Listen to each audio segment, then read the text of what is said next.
dear friends, the world around us has a very clear logic. Stand your ground, fight your rights, win no matter the cost. If you lose, you're weak.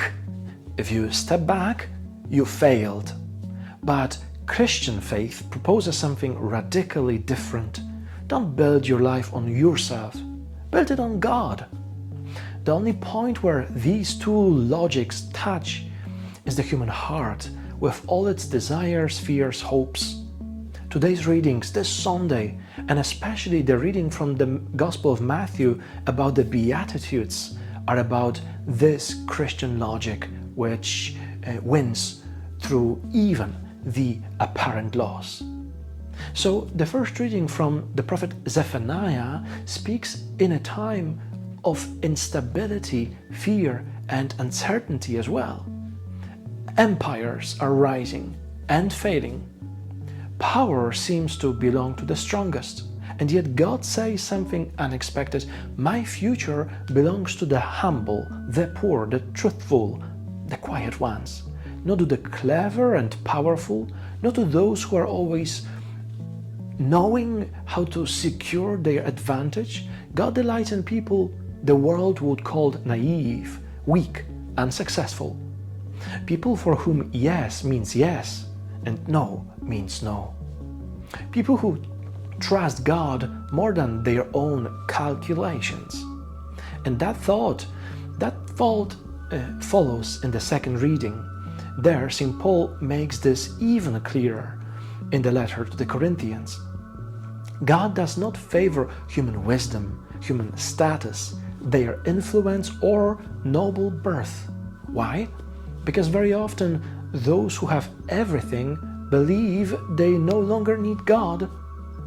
They treat Christ as one option among many others. Interesting, yes, inspiring even, but not decisive. God chooses what is weak, what is ignored, what is dismissed, what does not count. And this is deeply uncomfortable, especially because this logic sometimes creeps even into the very church, not in theory, but in practice. So with that thought, we look at the gospel. There the Beatitudes come. Jesus did not say, be poor, be sad, be persecuted. No, he says, blessed are. He states a fact. These people are already blessed, not because suffering is good, but because God stands on their side. That's the point. Because their story is not finished yet, because loss, injustice, humiliation are not the final word. Each beatitude, in fact, follows a pattern. A lack is answered by a gift. The poor receive a kingdom. Those who mourn receive consolation. The meek, who do not push, demand, manipulate, those receive the earth. In a world of sharp elbows, the meek seem to have nothing, but God says they will inherit everything at the end. So with that we read the Beatitudes. Blessed are the pure in heart, for they shall see God. A pure heart often cannot see deceit, manipulation, or hidden agendas.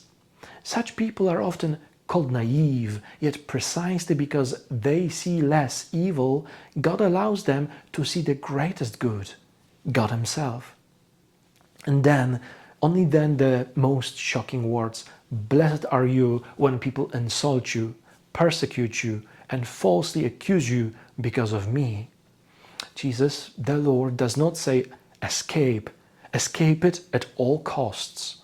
Deny me to make life easier.